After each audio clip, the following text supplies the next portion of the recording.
Okay, welcome back. We are on our fifth PowerPoint of Vietnam. Hopefully our last. I'm going to try to get this done. If not, it might be our second to last PowerPoint on Vietnam. So we're going to look at the official ending of the war. We didn't get to the end of the war in the last PowerPoint, and we're going to look at the legacy of the war. So, we've been talking about how, whoops, that shouldn't have come up. Hang on. Here we go. We've been talking about how the U.S. was losing the war, and there's, so many reasons. The U.S. just couldn't continue fighting. They had little support at home. They even had little support from their own soldiers. There were a lot of soldiers who actually refused to fight. They said that they would kill their officer before they killed themselves, and some did. This was actually happened quite a lot. We're not really told about how much it happens because, it's not something that wants to be talked about, but the documentary Sir No Sir, which is one of your options that you can watch, it goes into great detail about the protest movement among soldiers. And it really shows you how when soldiers refuse to fight, you can actually end a war, because soldiers weren't fighting. People were protesting against the war and not supporting it. Wait, when I say soldiers aren't fighting, I mean not all of them, but there were some soldiers who weren't, and there was just a huge movement against the war, and there really wasn't a way to continue it. I mean, the U.S. was changing it to an air war. They had bombed so much. 8 times as many bombs were used in Vietnam, more bombing than in all of World War II. So you can just see how much, and this is all on the small country of Vietnam, the devastation that it brought, not just through bombing campaigns, but also the U.S. used a chemical that they now know is toxic and causes cancer, and they poured this chemical out on the jungles to strip the jungle so that they could see more of what was going on. What it really ended up doing is it harmed Vietnamese people who lived there. Later on, had problems, cancer, birth defects, and soldiers as well who I have a picture right here, who were affected by Agent Orange. There's a protest where they talk about how U.S. veterans and Vietnamese people are still dying from Agent Orange, and here are planes where they're putting this chemical on the jungle. And you can actually research Agent Orange for one of your projects, because it's very controversial today. The U.S. government denies its effects, and many doctors have said it's not proven. But there are, all of these stories as well. So it's something to look at, and the way the veterans were treated after the war, not by people who were against the war, but also by the government, by not getting the services they needed if they were experiencing problems from the chemicals that were exposed to them. So, the Vietnam War left a lot of problems, wasn't successful, and finally in 1973, the U.S. pulled out their last troops, and the war continued, but just the South Vietnamese troops were fighting, all completely funded by the United States. And then in 1975, the South Vietnamese troops lost, and they were ran out in the North. The Viet Cong came in, and finally, after 54 to 60, after 20 years from the Geneva conferences, 21 years, after being split, the Vietnam was reunited again and was under communist rule. And Ho Chi Minh would then, I can't remember if he had died by then or if he was still alive, so that would be something to look up. I'm sorry, I can't remember at this exact second. But Vietnam became a communist country, and it was a huge, it was a huge loss for the U.S. I mean, the U.S. government didn't say they lost, because they said, oh, it's the South Vietnamese troops who lost. We had left the war 2 years earlier. It was their fault. But really, this was like a big blow to the U.S. Really for consciousness and for morality and for all the kind of things that opened up in American society. It's really a fascinating topic to study. When I was in college, I took a course specifically just on the Vietnam War. That was the whole course, and it looked at all of these issues that I've just touched on and really went into depth. And I personally think the Vietnam War is great to study, just to sort of see how it affects us today, and how things that the U.S. government does today, they could really learn some lessons for what happened in Vietnam.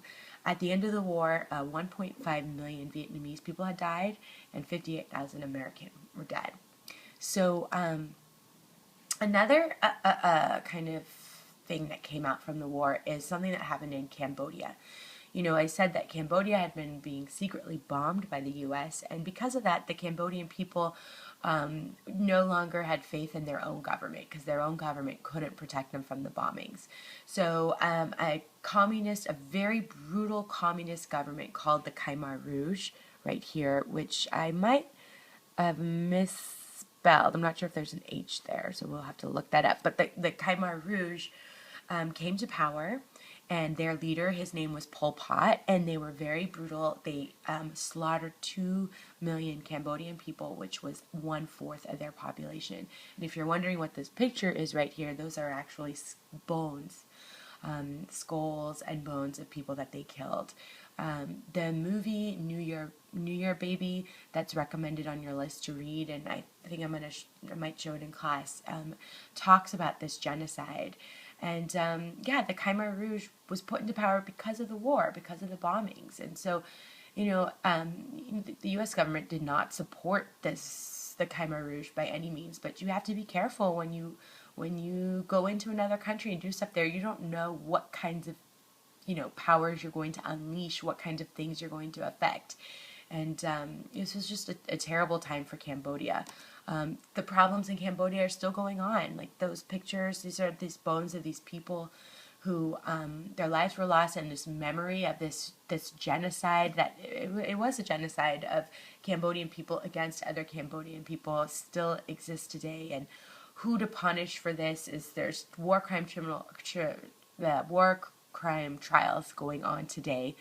The government was eventually pushed out. Actually, the Vietnamese, the communist Vietnamese government that was now in place came into Cambodia, took out the Khmer Rouge, put in a better, less repressive regime. Some problems that Cambodia is still facing are landmines. From the war, a lot of landmines were put into to hurt either U.S. soldiers or Cambodians out in the jungle, and the landmines have not been taken out, and there's been people who have been either killed, or their arms or their legs have been blown off. And if you go to Cambodia today, you see a lot of people without legs or arms who are not being taken care of by their government, because the government right now in Cambodia doesn't really do that much for their people with these problems, and it's very tough. Fighting in Cambodia continued until 1993, and today their government is still really struggling. This is a picture of a boy recently, affected by landmines, having his arms blown off. When the war ended in Vietnam, the communist government took over, and they sent thousands of the South Vietnamese who had supported the South Vietnamese side to what they called re-education camps, to re-educate them to be on the communist side and to be reunited. The big city of Saigon in the south was renamed Ho Chi Minh City. It's still called that today. And, a lot of people in the South were scared of what was going to happen when the communists took over. So they fled Vietnam. And right after the war, you have millions of people called boat people who would just flee on boats, whatever they could do to get out of Vietnam. At first, a lot of the South Vietnamese who got out were wealthy South Vietnamese who were connected to the U.S. government, who worked with the U.S. government. They were given visas and asylum, and so a lot of Vietnamese American populations that live here in America came to the U.S. after 1975 under U.S. protection. But after that, you have a lot of these boat people who come in as refugees. Basically, they didn't have visas, they didn't have anywhere to go, but they were leaving their countries hoping someone would take them in. And the conditions on the boat were horrible. I mean, this picture shows you they'd be out at sea for weeks. Many died. Boats would tip over. People were raped. Pirates, thieves would come onto the boats. Just horrible stories.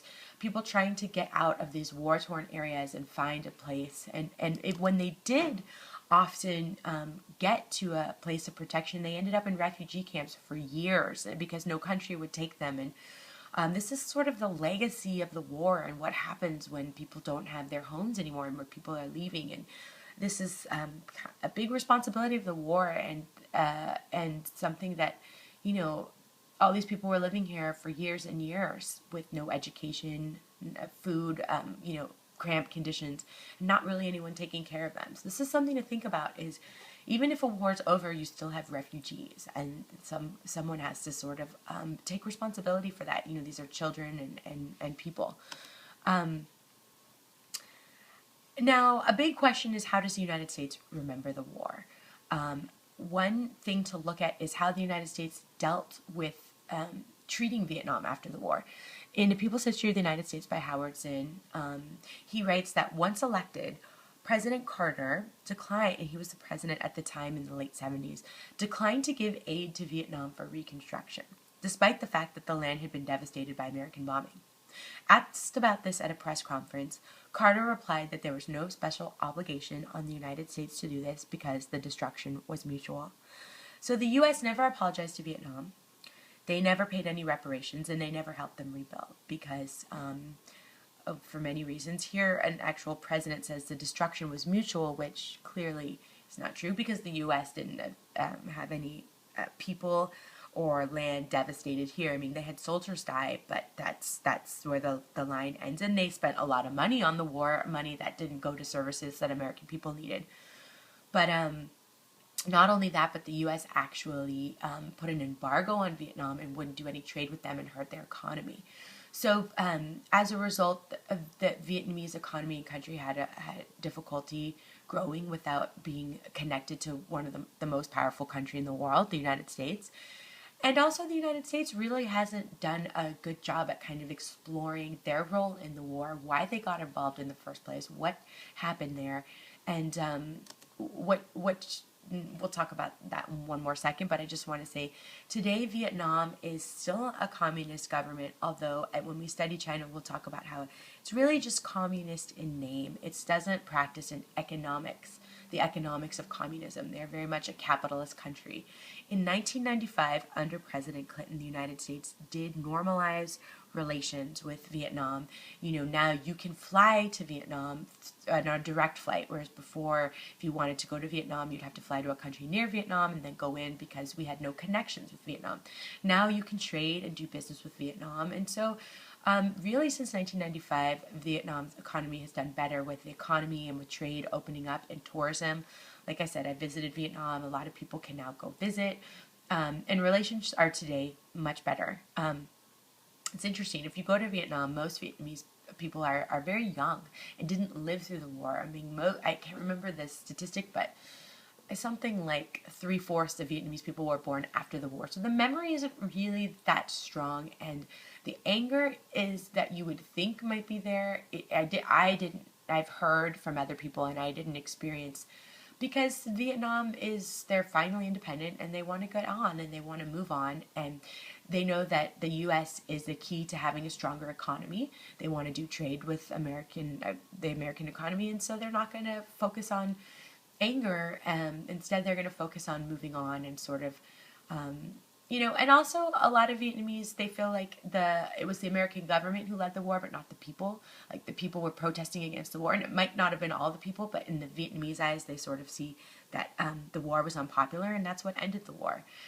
The United States itself, though, has to deal with their own memory of the war, and I'm not sure if any of you have been to Washington, D.C. and seen the memorial wall there, but, we're dealing with this war that we were in and why we were there, and a lot of politicians, presidents have denied that responsibility and said we were there for a noble reason and, all this kind of stuff.